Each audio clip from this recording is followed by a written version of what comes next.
I mean, honestly, it's just it's the mindset and your devotion to your craft. Everybody understands the stakes and you know everything that we got at hand going against these Bills. So it's just making sure you're showing that you're going to work more now than ever.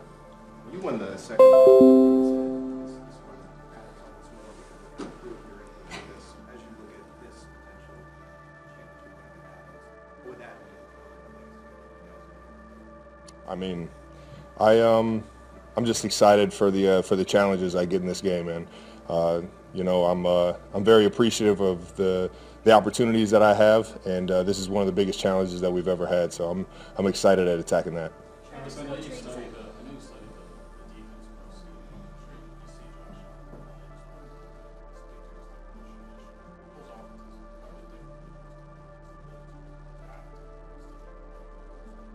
Josh Yeah. Josh is who I used to dream about being like in the NFL. Big, athletic quarterback, big arm, be able to be a dual threat guy. I never had the arm talent that Josh had, so they kicked me over to tight end. And, his ability to do everything, obviously you could tell he's really took the bull by the horns and really been their leader up front. And channeled that. Guys come in and out of the building, and he's the main piece in there making that thing go week in, week out. And I got so much respect for that guy. Travis, against the Texans, did you actually feel refreshed energy-wise from the time off in some way you can quantify? And with that, I mean, how much is playoff energy? Man, I'll tell you what, it's something that you got to build together. I think it brings everybody closer together in the building.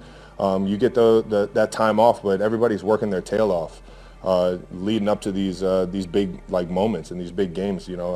I was joking with everybody, man. I was wishing the season would just fast forward when we're in November, man. I want to start playing meaningful competition, and it's just it's so much fun being in here with a coach like Andy Reid, who lets everybody show their personalities, and it really just bonds everybody a little bit tighter. Just your own legs. I mean, just how it felt running out there that day. Did it feel any different than 3 weeks before or a month before? When I'm out there, I'm running at full speed. But I guess some of the broken tackles, you could say I had some more fresh legs than typical. Following up on that question, actually, Coach Reid said this week that one of the things he appreciates about you the most is the positive energy which sense do you think about that? Yeah, my college coach, Butch Jones, said that one. Are there any other positive mantras like that you think about Then, weeks like this where you're headed into a big game, you just try to keep that energy up? I mean, it's really just become a culture here. I'm not the only one doing it. Everybody does it here, and it's a fun group to be around, especially when you add some of the younger guys in. You get a new, fresh kind of feel to the locker room, and it's just everybody keeps you in tune and keeps everything new and fresh, and it's a fun atmosphere to be around. Sorry, this is a little off-game topic, but earlier this week, Javion, with Operation Breakthrough, you gave him the Super Bowl. Yeah. I was just wondering if you could speak to that, and in your relationship with Javion. Well, Javion, I've known him since he was literally, I think it was first, second grade at Operation Breakthrough. Him and his family, who he's been through the program, and now that he takes advantage of, everything that the city has to offer, everything that the Ignition Lab has to offer. He has his own clothing brand.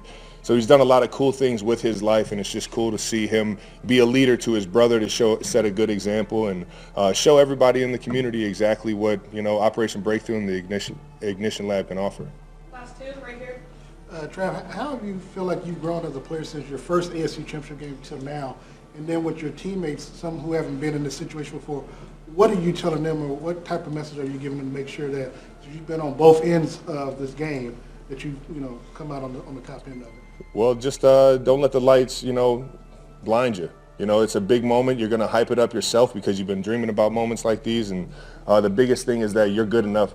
You don't got to be anybody that you're not. You don't got to force yourself to be greater than who you are. We work our tails off to be exactly what who we are. And it's just it's just time to go out there, have fun, and just cut it loose. Don't let the lights, shorten your steps or stutter your feet. Trav, when you were talking about fresh legs just a little bit ago, when you hear oh, he's washed, or oh, he's slower than he used to be. How does that make you feel? I mean, does it make you feel any kind of way? No. I laugh at it. It's fun, man. As long as I'm going out there and we're winning, baby, that's all that matters. Have a good one, guys. Taylor Swift makes everyone feel like family at the Kansas City Chiefs game. Baron Corbin, who is a die-hard Chiefs fan, shared his experience meeting the pop superstar at Travis Kelce's games. The former wrestler appeared on the Inside with Chris Van Vliet podcast episode on Thursday, January 23rd, and recalled meeting Swift when we went to the games with his uncle and brother. I wonder if Taylor's going to be here. And as they say it, she was walking into the room. My brother's freaking a little bit and she walks right up to everybody, gives them a hug, and gave us a hug like it was like you were instantly family. Corbin continued to gush about the anti-hero hitmaker, adding, "It was crazy cause I felt like I was in a fishbowl and I wanted out of the suite." He admitted, "It's just mobs of people taking selfies of Taylor and just her existing. I've never been around someone like that. It's a different magnitude. You felt like everyone in the stadium is staring at you because you're standing behind her." However, despite the 14-time Grammy winners crowding fans, Corbin still found Swift to be super dope and super humble. "I had conversations with her. She walked in with, like, maybe her security guard. But, no entourage. It's all Kelce's buddies from high school and home. They're all super cool, they're all humble and nobody's got egos. But Taylor's super dope. Travis threw a little Christmas party, and we hung out. She was super dope. She's just a regular human being, who is probably the most influential person in the world right now and unbelievably talented, writes all her own stuff. It's so refreshing to see someone like that," he added. Former WWE wrestler Baron Corbin opened up about his crazy experience watching a Kansas City Chiefs home game at Arrowhead Stadium in Travis Kelce's private suite alongside Taylor Swift, during the Thursday, January 23rd, episode of The Inside with Chris Van Vliet podcast. Baron, 40, reflected on reconnecting with Travis, 35, at a charity event for Big Slick KC and landed an invite to experience a Chiefs game with the best seats in the house. "Travis and we're like buds now," the former football player gushed.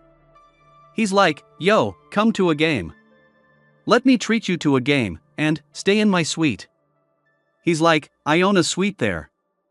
Baron eventually made his way to Arrowhead Stadium alongside his uncle and brother, who joked about whether Taylor, 35, was going to show up in the private area. As they say it, she was walking into the room, Baron shared, continuing, "My brother's freaking a little bit and she walks right up to everybody, gives them a hug, and gave us a hug like it was like you were instantly family."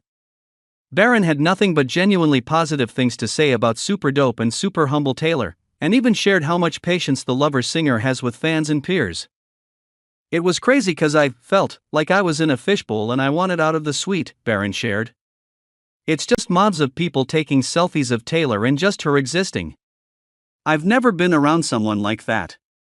It's a different magnitude. You felt like everyone in the stadium is staring at you because you're standing behind her." At 35 years old, Kelce remains one of the NFL's elite tight ends. Despite rumors, he's under contract through 2025, having signed a $34.25 million extension. This